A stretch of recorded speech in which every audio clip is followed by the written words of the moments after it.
নমস্কার। বাগদেবীর চরণে আজ প্রণাম জানিয়ে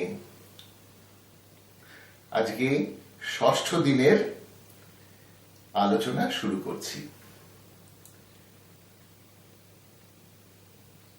সবাই খুব ভালো থাকবেন, আনন্দে থাকবেন আর শ্রদ্ধা ভরে মা সরস্বতীর পূজা করবেন, তাকে শ্রদ্ধা জানাবেন, প্রণাম জানাবেন, তবেই তার আশীর্বাদ ধন্য আপনারা সবাই হবেন।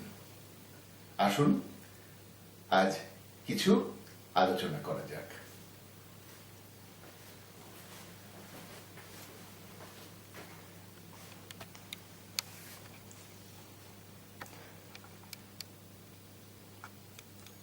বোর্ড সামনে নিয়ে আসছি।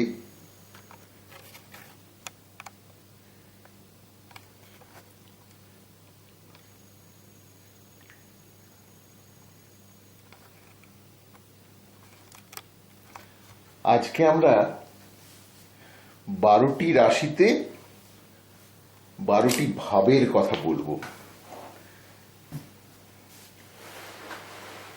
12টি রাশিতে 12টি ভাব ছড়িয়ে আছে। যেখানে লগ্ন হবে সেই স্থান থেকে বামাবর্তে পরপর 12টি ভাবকে গুণে যেতে হবে। এর আগের দিন আমি বলেছি যে লগ্ন আপনাদের পরে আমি শেখাবো কিভাবে বার করতে হয়। এছাড়া যে কোনো অ্যাপ খুললেই আপনার রাশিচক্রের লগ্ন আপনি দেখতে পাবেন। এখানে লগ্নটা মেষ লগ্ন ধরে নিলাম। দেখুন এই কাল পুরুষ চক্র সুন্দরভাবে আঁকা আছে। আর এখানে দেখুন ছোট্ট করে একটা জায়গায় লগ্ন লেখা রয়েছে। লগ্ন অথবা ইংরাজিতে লেখা রয়েছে অ্যাসেন্ডেন্ট, অ্যাসেন্ডেন্ট অথবা লগ্ন। এইবার আমরা পড়ব, আমরা আলোচনা করব যে কোন ভাব থেকে কি কি স্থির করা হয়। যেখানে আমাদের লগ্ন পড়ে, আপনার লগ্ন যে কোনো রাশিতে পড়তে পারে। এখানে যেমন মেষ লগ্ন কারো রাশিতে পড়েছে, সেই মেষ লগ্ন ধরে আমি 1 নম্বর ঘর যেখানে লগ্ন রয়েছে সেটাকে ধরে নেব 1 নম্বর ঘর। ঠিক আছে, এই লগ্ন লিখেছি। এই লগ্ন যেখানে থাকবে সেইটাই হবে তার প্রথম ভাব। এবং যে রাশিতেই হোক, দ্বিতীয় মানে বৃষ রাশিতে হলে বৃষ রাশি লগ্ন হবে, মিথুন রাশি হলে মিথুন রাশি লগ্ন হবে। এবং তারপরে সেই রাশি থেকে পরপর 12টি ঘর গুণে যেতে হবে।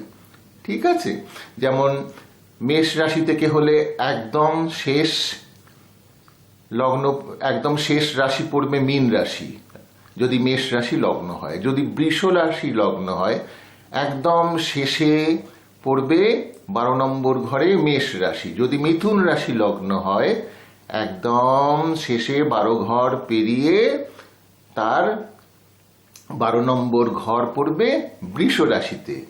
যদি 4 নম্বর লগ্ন হয় তাহলে একদম বামাবর্তে 12 ঘর পেরিয়ে তার লগ্ন পড়বে 3 নম্বর রাশিতে, অর্থাৎ মিথুন রাশিতে।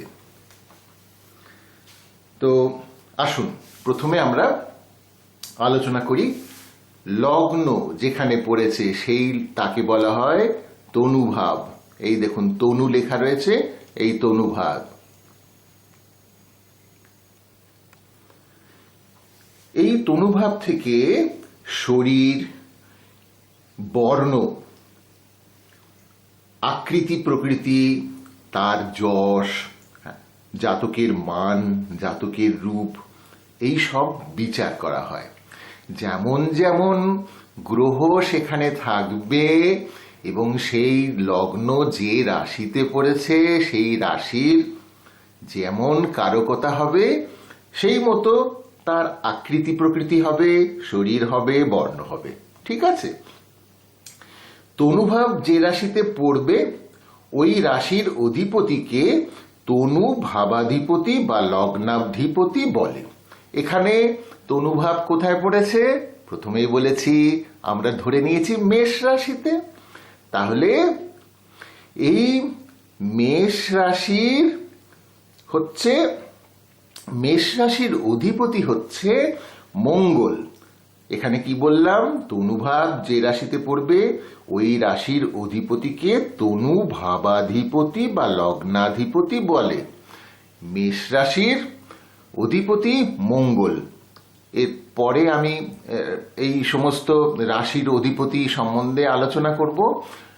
এখান থেকে কিছু কিছু করে শুনে নিন। এই মেষ রাশির অধিপতি হচ্ছে মঙ্গল। তো মঙ্গলের যেরকম স্বভাব, সেই স্বভাব সম্বন্ধে পরে বিস্তৃত আলোচনা করব। সেই হিসেবে তার স্বাস্থ্য সম্বন্ধে বিচার করতে হবে। সেই মঙ্গলের কিরকম বল, মঙ্গল কত ডিগ্রিতে পড়েছে, মঙ্গল কোনো বিষদুষ্ট হয়ে রয়েছে কিনা, কোনো রাশির দ্বারা দোষযুক্ত হয়েছে কিনা, অথবা মঙ্গল কোনো রাশির দ্বারা সুন্দর ভালো রাশির দ্বারা দৃষ্ট হয়েছে কিনা, এই সমস্ত বিচার করে তখন তার স্বাস্থ্য সম্বন্ধে বিচার করতে হয়। আচ্ছা, এরপরে হয়ে গেল তনুভাব। তো এরপরে আমরা যাব ধনভাবে। ধনভাব, এই ধনভাব ফোকাস করলাম ধনভাবের দিকে। এই দেখুন ধনভাব, এখানে সমস্ত কিছু লেখা রয়েছে। হ্যাঁ, ধনভাব মুভেবল অ্যাসেট, ক্রয় বিক্রয় ধনভাব লিখেছি। চক্ষু, মুখ, বাক্য, খাদ্যদ্রব্য, আত্মীয়, অ্যাসেট, ডিপোজিট, ব্যাংক ডিপোজিট, হ্যাঁ, অথবা শেয়ারের কারো কাছে শেয়ার থাকে, ডিবেঞ্চার্স থাকে, হ্যাঁ, মিউচুয়াল যেগুলো বলে মিউচুয়াল ডিপোজিট, এই সমস্ত যে সমস্ত ডিপোজিট থাকে, এই সমস্ত কিছু এই ধনভাবের আন্ডারে পড়ে। এই ধনভাব থেকে ধন, সঞ্চিত অর্থ, চক্ষু অর্থাৎ চোখ, মুখ, বাক্য, কুটুম্ব, খাদ্যদ্রব্য, আত্মীয় স্বজন, হ্যাঁ, স্বর্ণাদি ধাতু, যেমন মেয়েদের স্বর্ণালঙ্কার থাকে, হ্যাঁ, সেই স্বর্ণাদি ধাতু বা ক্রয় বিক্রয়, এই সমস্ত বিচার করা হয়।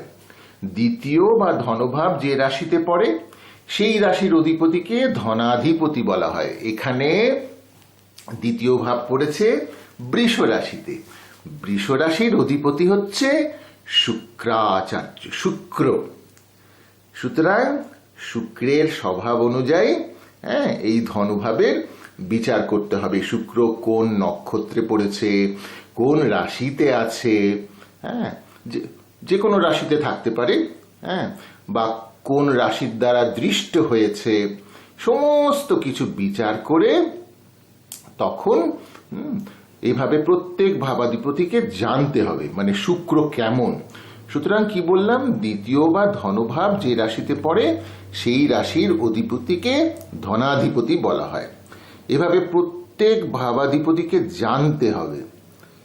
আচ্ছা, এছাড়া এই ধনভাব থেকে অন্ননালী, স্বরনালী, মস্তিষ্কের নিম্ন ভাব ধনভাব থেকে সমস্ত বিচার্য। যেমন আমি উদাহরণস্বরূপ বলছি, দেখুন এই স্থানে ধরুন কোনো বায়ু রাশি পড়লো, আপনাদের অগ্নি, পৃথ্বী, বায়ু, জল আগের দিন পড়িয়েছি। কোনো বায়ু রাশি পড়লো, তো বায়ু রাশি হলে তার না গলা খুব সুন্দর হয়, তার গানের গলাও সাধারণত খুব ভালো হয় বায়ু রাশি পড়লে। তো এই রকম আর কি। এখন বায়ু রাশি কি রাশি, সেগুলো তো যেমন অগ্নি, পৃথ্বী, বায়ু, জল, তাহলে মেষ, বৃষ, মিথুন, কর্কট, তার মানে কর্কট হলো বায়ু রাশি। এইভাবে অগ্নি, পৃথ্বী, বায়ু মানে মেষ, বৃষ, মিথুন, তার মানে মিথুন হলো বায়ু রাশি। হ্যাঁ, তো কুম্ভ রাশি হচ্ছে বায়ু রাশি। তো এইভাবে বিচার করতে হয়। আগের দিন আমি বলেছি কোন কোন রাশি, হ্যাঁ, অগ্নি, পৃথ্বী, বায়ু, জল, মেষ, বৃষ, মিথুন, কর্কট, তার মানে মিথুন রাশি। তারপরে হলো সিংহ, কন্যা, তুলা, তার মানে তুলা হলো বায়ু রাশি। তারপর ধনু, মকর, কুম্ভ, তার মানে কুম্ভ হলো বায়ু রাশি। তো এই রাশি যদি এখানে পড়ে, এই দ্বিতীয় স্থানে পড়ে, এখানে দ্বিতীয় স্থানে পড়েছে বৃষ রাশি। তো অগ্নি, বৃষ রাশি হচ্ছে পৃথ্বী রাশি। তো সেই পৃথ্বী রাশি অনুযায়ী তার সমস্ত কিছু হবে। এবং এই বৃষ রাশির অধিপতি শুক্র, সেই শুক্র কোন নক্ষত্রে আছে, কোন রাশিতে আছে, কোন ঘরে আছে, সেই অনুযায়ী এই দ্বিতীয় স্থানের বিচার করতে হবে। ঠিক আছে, এরপরে আমরা চলে যাচ্ছি এই তৃতীয় ভাবে। আস্তে আস্তে আরো কাছে নিয়ে আসি। হ্যাঁ, এই তৃতীয় ভাবে দেখুন ওপরে কিছু লিখেছি, ডকুমেন্টেশন, ভিসা, পাসপোর্ট, হ্যাঁ, স্মল ট্যুর, ইন্টারভিউ, এই সম্বন্ধে বিস্তৃত আলোচনা আমি কখন করব, যখন কৃষ্ণমূর্তি পদ্ধতিতে আপনাদের আমি এই হরোস্কোপ বিচার করা শেখাবো। এখন শুধু এইগুলোকে ভালোভাবে বারবার শুনে লিখে নিয়ে মনে রাখার চেষ্টা করুন। আর প্রত্যেকে একটি A4 সাইজ কাগজে এই জিনিসগুলো লিখে নেবেন। হ্যাঁ, আমি যেমন যেমন লিখেছি এখান থেকে নোট করে নিন। নোট করে নিয়ে এই সমস্ত কথাগুলি ভালো করে লিখে নেবেন। হ্যাঁ, আশ্রিত ব্যক্তি, ফুসফুস, নিঃশ্বাস প্রশ্বাস। তো আমি আবার বলছি, তো এই ভাবটিকে কি বলা হয় দেখুন, এই যে কালপুরুষ চক্রে এই দেখুন সহজ ভাব, হ্যাঁ, সহজ ভাব লেখা রয়েছে। হ্যাঁ, এই সহজ ভাব মিথুন রাশিতে পড়েছে। এখানে মেষ লগ্ন বলে এখানে সহজ ভাব মিথুন রাশিতে পড়েছে। তো এখান থেকে কি কি করা হচ্ছে, ভ্রাতা ভগ্নী, কনিষ্ঠ ভ্রাতা ভগ্নী, ভ্রাতা ভগ্নী মানে কনিষ্ঠ ভ্রাতা ভগ্নী, বিশেষ করে জাতকের অব্যবহিত পরের ভ্রাতা ভগ্নী, মানে জাস্ট তার যার কুষ্টি বিচার করা হচ্ছে তারপরেই যে ভ্রাতা বা ভগ্নী জন্মেছে তার ব্যাপারটাও এখান থেকে কিন্তু বিচার করা যায়। এছাড়া চেষ্টা, পরাক্রম, সে কতটা পরাক্রমী, বল বীর্য তার, হ্যাঁ, কতটা বলশালী, কত সাহসী, তার ধৈর্য, দাস দাসী, তার আশ্রিত ব্যক্তি, ফুসফুস, নিঃশ্বাস প্রশ্বাস ইত্যাদি বিষয় বিচার্য। ফুসফুস এই লাংস, অথবা নিঃশ্বাস প্রশ্বাসে কোনো কষ্ট আছে কি না, অ্যাজম্যাটিক হতে পারে, এ সমস্ত এই জায়গা থেকে লাইঞ্জিয়াল ইনফেকশন হতে পারে, অনেক কিছু হতে পারে। তো এই নিঃশ্বাস প্রশ্বাসের যদি কোনো রোগ থাকে, কোনো খারাপ গ্রহ এসে বসে থাকলে তাহলে হতে পারে। তো সেইগুলো এই সহজ ভাব অর্থাৎ তৃতীয় ভাব থেকে বিচার করা হয়। এরপরে দেখুন কালপুরুষ চক্রে কি লেখা রয়েছে, বন্ধু ভাব। এই যে কর্কট রাশি লিখেছি, বন্ধু ভাব, এই দেখুন এইখানে আমি 4 লিখে রেখেছি। হ্যাঁ, এই 4, যেখানে জননী লেখা রয়েছে ওই আর একটু দূরে, হ্যাঁ, এই তো এই সহজ এই বন্ধু ভাব থেকে জননী, সুখ, বন্ধু, মন, বিদ্যা, দেবতার মন্দির, সুগন্ধি, বিলাসিতার উপযোগী দ্রব্যাদি, যানবাহন, আপনার গাড়ি হবে কিনা, বাড়ি হবে কিনা, গৃহ, ভূসম্পত্তি, পিতৃধন, হ্যাঁ, যশ, মান সম্মান, আপনার কীর্তি, রাজানুগ্রহ মানে সরকারি চাকরি করলে সেখান থেকে আপনি ভালো ফ্যাসিলিটিস পাবেন কিনা, এবং সর্বোপরি হৃৎপিণ্ড, আগের দিন বলেছিলাম হার্টের কি অবস্থা, সেসব এই বন্ধু ভাব থেকে বিচার্য। এরপর পুত্র ভাব, এই দেখুন এই পুত্র ভাবে সুন্দর দেখা যাচ্ছে। পুত্র ভাব থেকে পুত্র ভাব অথবা পঞ্চম ভাব, এইখানে পঞ্চম ভাব মেষ লগ্ন বলে পঞ্চম ভাব কার আন্ডারে পড়েছে, সিংহ রাশি 5 নম্বর রাশি, সিংহ রাশির আন্ডারে এই পুত্র ভাব পড়েছে। তো এখানে যেমন যেমন গ্রহ থাকবে সেইভাবে পুত্রভাবের বিচার হবে। আবার বলছি, আগামী দিনে এসব বিস্তৃত আলোচনা করব, কোনো চিন্তা নেই, আমরা খুব ধীরে ধীরে সুন্দরভাবে যাব। শুধু আপনাদের এখন কি কাজ? এখন শুধু মনে রাখা এই পুত্র ভাব থেকে আমরা কি কি বিচার করি। পঞ্চম ভাব থেকে আমরা বিচার করি সন্তান, বুদ্ধি, তার কতটা প্রতিভা, মন্ত্রণা, গুপ্ত মন্ত্রণা, দেব ভক্তি, পুণ্য কর্ম, রাজানুগ্রহ, বিদ্যা, প্রজ্ঞা, জ্ঞান, উদর, অন্ত্র। আমি একটা ছোট্ট কথা বলছি, এই যেমন ধরুন এখন আমার মস্তিষ্কে হলো, আমি আপনাদের সঙ্গে যেমন জ্যোতিষ আমি এত এই 30-35 বছর ধরে যা শিখেছি একটু আলোচনা করি, এটা একটা সুন্দর ভাবনা। এই ভাবনাটা কিন্তু পঞ্চম স্থানে হয়তো গোচরে বা দশান্তর দশায় এমন কোনো গ্রহ এসেছে এবং তার প্রভাব ফেলেছে যার থেকে এই বুদ্ধি আমার মাথায় হঠাৎ এলো, এই চিন্তা হঠাৎ এলো। আর আজকে এই সকালবেলায় আমি খুলে ফেললাম ক্যামেরা, লিখে ফেললাম। এটা অবশ্য গতকাল লিখেছি বোর্ডটা, লিখে সমস্ত রেডি করলাম, রেডি করে আপনাদের সামনে উপস্থাপনা করলাম। তো মানে করার প্রচেষ্টা করলাম। তো এটা একটা একটা ভালো শুভ কর্ম আমার যেরকম মনে হয়।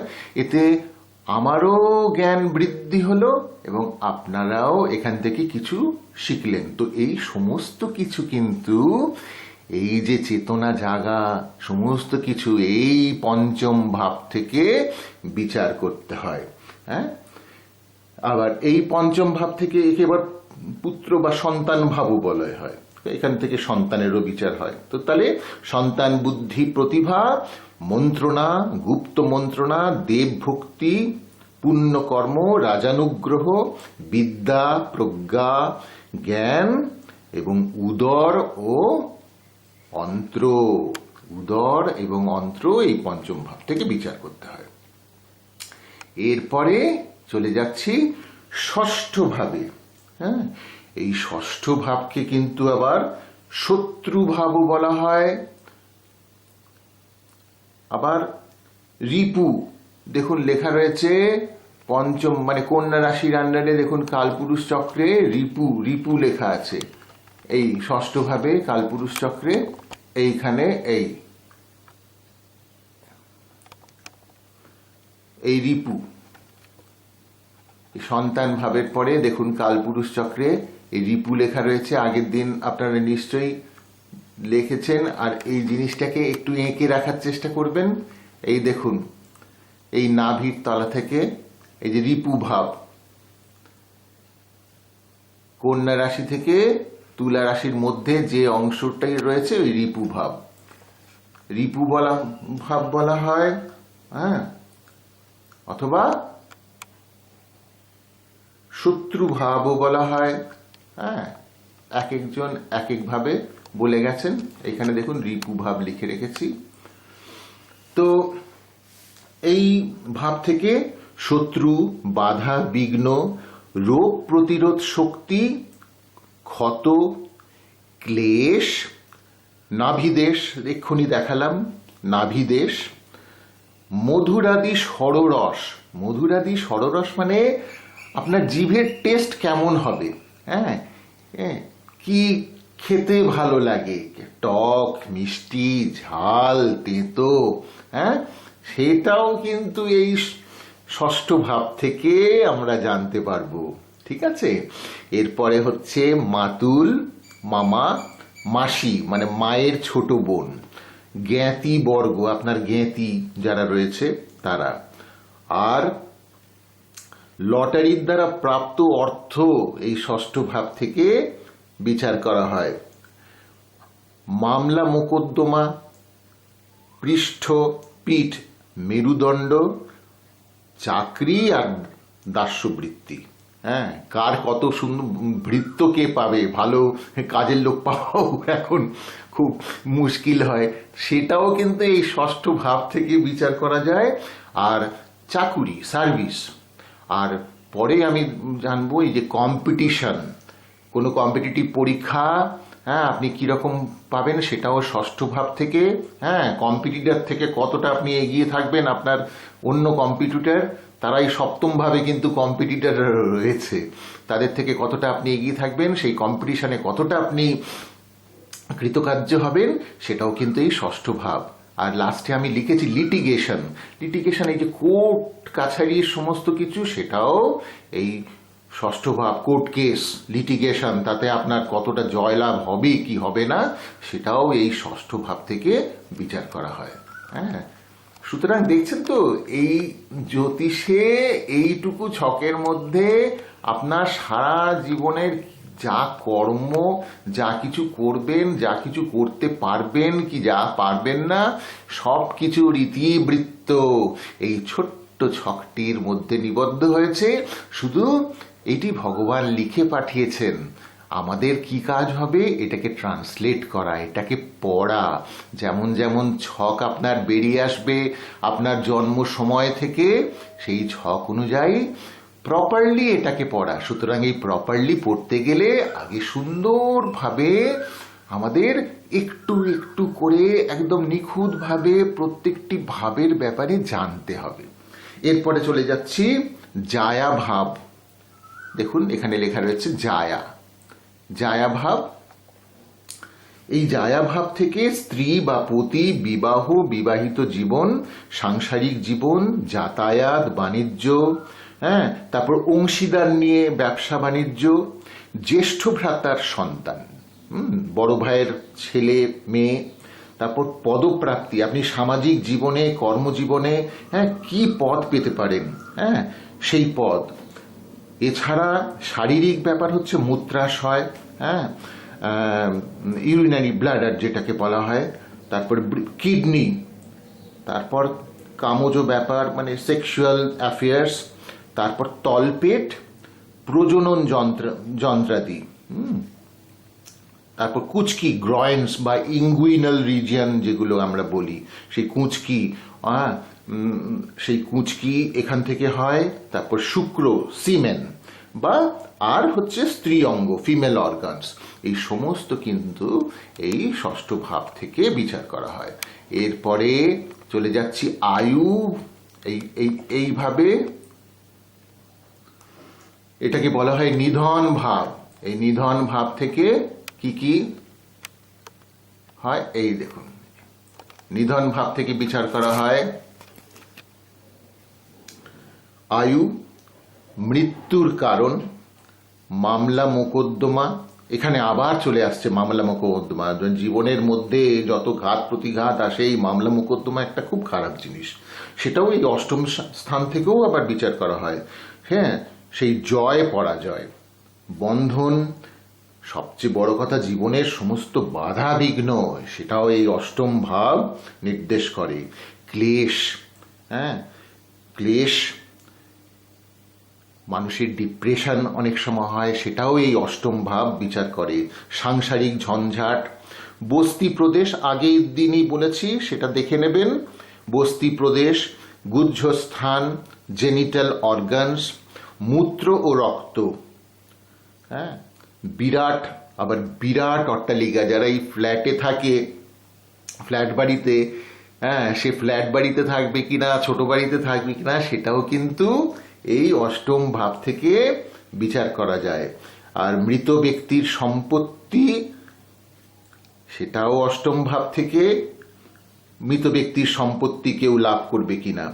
আর লটারির দ্বারা প্রাপ্ত অর্থ, খুব লোভনীয় জিনিস, লটারির দ্বারা প্রাপ্ত অর্থ, সেটাও কিন্তু এই অষ্টম ভাব থেকে বিচার করা হয়। এরপরে আমরা চলে যাচ্ছি নবম ভাবে।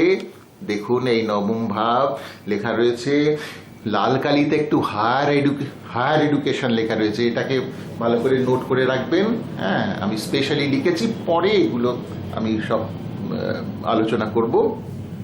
হ্যাঁ, তো এই ভাবটিকে বলা হচ্ছে ধর্মভাব। ধর্ম, ভাগ্য, ধর্মানুষ্ঠান, তপস্যা, তীর্থযাত্রা, গুরুর অনুগ্রহ পাবেন কিনা, পূর্বজন্মের বিচারও এই নবম ভাব থেকে করা যায়। দূরদেশে ভ্রমণ, পিতা, তারপর রক্তবাহী নালী, হ্যাঁ, আর্টারি, ভেন্স, সেই আর্টারি বা ভেনে কোনো সমস্যা আছে কিনা সেটাও নবম ভাব থেকে বিচার করা হয়, খুব নিখুঁত। আর নার্ভাস প্রবলেম, নবম ভাবে যদি কোনো দুষ্ট গ্রহ থাকে, নার্ভের প্রবলেম হতে পারে, সেই নাড়ি সমূহ। আর এছাড়া আগেই বলেছি উরু, এই নবম ভাব থেকে বিচার হয়। এরপরে চলে যাব দশম ভাবে। দশম ভাবকে বলা হচ্ছে কর্মভাব। এই কর্মভাব থেকে কর্ম, মান সম্মান, প্রতিপত্তি, পদমর্যাদা, বিদ্যাজনিত যশ, পিতা, আর পিতার অর্থ, পিতার যে অর্থ, সঞ্চিত অর্থ, সেটাও এই কর্মভাব বা দশম ভাব থেকে। আর পারিপার্শ্বিক অবস্থা, আপনার পারিপার্শ্বিক অবস্থা কেমন থাকবে, হ্যাঁ, দশমাংশ পড়ানোর সময় আমরা দেখব যে অফিসের এনভায়রনমেন্ট কীরকম, সেই দশম ভাব থেকে বিচার করা হয়। সেটা দশমাংশ চক্র, নবাংশ চক্র, এগুলো সব পরে আলোচনা হবে। শুধু এইটুকু মনে রাখবেন, পারিপার্শ্বিক অবস্থা। আর আছে জানু, আগেই পড়েছি। আর শরীরের হাড় ও মাংস, দশম ভাব থেকে। এরপর চলে যাব আয় ভাবে। আয় ভাব হচ্ছে একাদশ ভাব। একাদশ ভাব দেখিয়ে দিলাম, এই দেখুন আয় ভাব। আয় ভাবে কি দেখতে পাচ্ছেন? অর্থাগম, লাভ, মিত্র, মিত্র মানে আপনার বন্ধু, জ্যেষ্ঠ ভ্রাতা, এখানে আবার জ্যেষ্ঠ ভ্রাতা অথবা জ্যেষ্ঠ ভগ্নী। এছাড়া আছে আত্মীয় স্বজন থেকে শান্তি, আগেই পড়িয়েছি জঙ্ঘা। এরপর শোণিত ও রক্তবহ স্রোত, ব্লাড সার্কুলেটরি সিস্টেম। শোণিত মানে ব্লাড, হ্যাঁ, রক্তবহ স্রোত, ব্লাড সার্কুলেটরি সিস্টেমে কোনো প্রবলেম হবে কি না, ব্লাড প্রেশার, এই ব্লাড সার্কুলেশনের প্রবলেম থেকেই শুরু হয়। এরপর পায়ের নলা, মানে হাঁটুর পর পদদ্বয়ের মধ্যবর্তী স্থান ইত্যাদি। এই সব এই আয় ভাব থেকে বিচার করা হয়। ভালো করে দেখে নিন আয় ভাব, এই আমি লিখেছি, আশা করি সুন্দর। আর আরেকটা জিনিস আমি ইংরেজিতে লিখেছি, ফুলফিলমেন্ট অফ ডিজায়ার। এই ফুলফিলমেন্ট অফ ডিজায়ার মানে আপনার জীবনে কতটা ইচ্ছা পূরণ কতটা হবে, সেটাও এই আয় ভাব থেকে বিচার করতে হয়। এইবার আমরা চলে যাব একদম শেষে দ্বাদশ ভাবে। ঠিক আছে, এই দ্বাদশ ভাব থেকে আমরা কি বিচার করি? দ্বাদশ ভাব থেকে আমরা বিচার করছি আমাদের